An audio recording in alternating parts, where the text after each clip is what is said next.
you doing, man? How you doing, man? Good. Nice to have you here in Switzerland, man. Thank you, man. It's beautiful here. It's absolutely gorgeous. First time in Solothurn, right? I think so, yeah.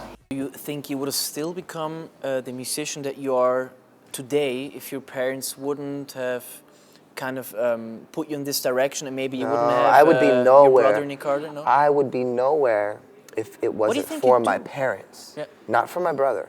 I mean, I love my brother, but my brother would be nowhere either if it wasn't for our parents as well, you know? And my parents sacrificed their own lives for the happiness of their children to pursue their dreams. My brother, you know, he was singing on a stump when he was 11 years old in the backyard, and I was standing with him, looking up at him, watching him sing Frank Sinatra songs. And my mom caught him and was like, "Oh my God, you're so good." And immediately she put him in schooling, and Nick started doing Star Search, and then he auditioned for the Backstreet Boys, and he got the Backstreet Boys. And then, you know, I looked up to my brother so much that, you know, he was my big brother. Of course I wanted to be like my big brother. You know, that's the mentality of a little brother, you know, is that they want to do what the big brother does, especially if the big brother is doing good at it, you know. So I wanted to do the same thing, and I followed suit after my brother. A year after my brother got the job for the Backstreet Boys. So it didn't take much longer than that, you know. And you never really felt pressured or anything? Because, you know, I remember when I was a kid, I don't know, maybe 8, 9 years old, something like that, pretty much 20 years ago. I mean, I read about you in our 20 years ago. Yeah, oh my God. Definitely. You know, it was Aaron Carter, crush on you and whatnot. You make me feel like I'm 50 years old. No, but seriously, it's the truth. You were one of our childhood heroes, you know. Oh my God. And it's kind of, and you, sometimes there were these articles explaining how dangerous also it can be, of course, for successful kids to be kind of like, I don't know. Well, I told you about the part of it. The Xanax part is what it is. That's what it is. That's what happens. As you go from being a child star, a teen star. See, I was a child star, a pre-teen star, a teen star, and now I'm working on being an adult. And tween star, if you can say that. Yes, and the difficulty is that it's a roller coaster. So it's like you get this really adrenaline high, and then it comes down a little bit, and then you got to work your way up to get back up again. And then, you know, so it's always constantly like this. It's always constantly up and down and up and down. And that takes a toll on people, especially when you did it as a little kid, you know, and then you're trying to like amount the same success or what I'm doing now to what I had then. And I'm never gonna be 12-year-old Aaron again. And you need a good safety net of people around you who kind of also look out for you. If you look back those 20 years or whatnot, who was really there for you? Who are the people who kind of, no matter if you have success or not, who was really there for you, Aaron Carter? I don't know. I don't know. I mean, you're a believer in yourself, but I mean, some friends, family, you know, showbiz, as we all know, it can be kind of a. I mean, my manager right here, he's been with me for, you know, 8 years now. Jason? Jason. So he's Good been job, there. Jason. He's been one of the only people that's kind of been a good rock for me. Yeah. And who supports you on a non-judgmental type of level. Yeah, and it's beautiful somebody to hear. Beautiful yeah, to hear, he's like one of the only people that's been like that. It's tough. My twin sister, Angel. Yeah. She's, you know, she's been there and been my rock too, and. It's good that you also have someone in your family being there for that's. Yeah.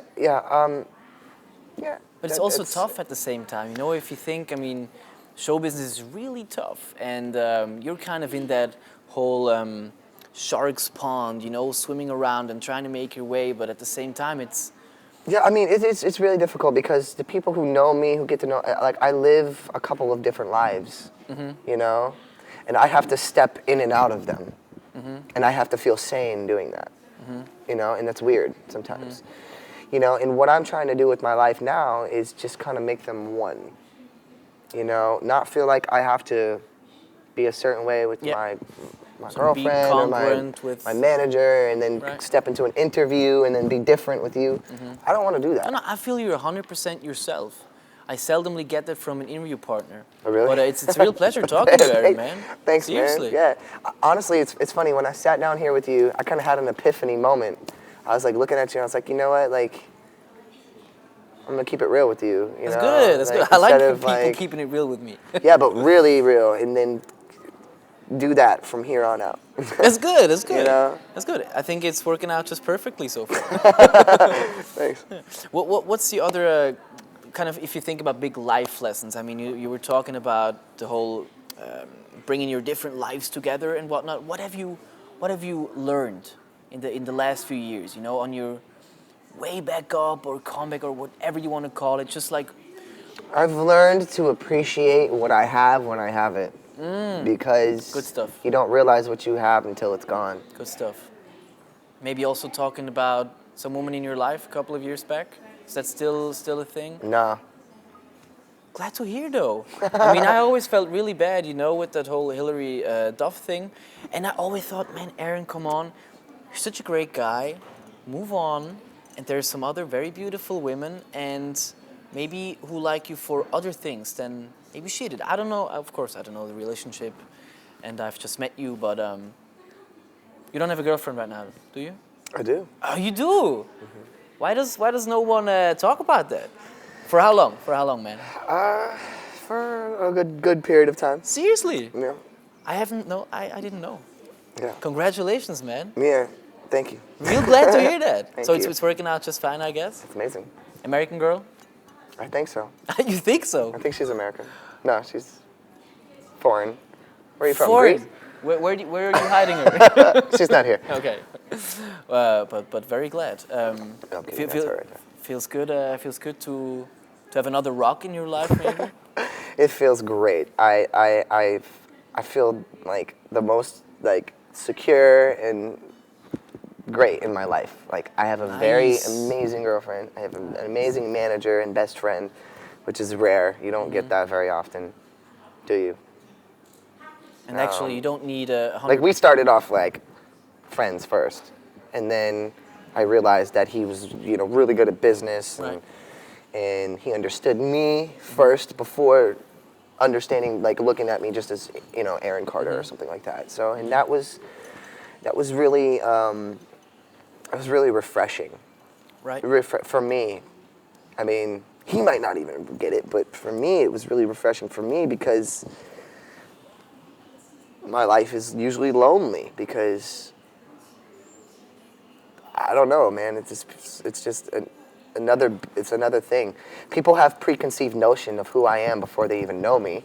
So it's like they talk to me already before I even know them. Like they know me, Right. and then I have to do that too, and it feels fake. And then that's where I get lonely. I'm just like, this is weird. This isn't organic. This is, you know, this is weird. Is it difficult for you to find connection with other people then?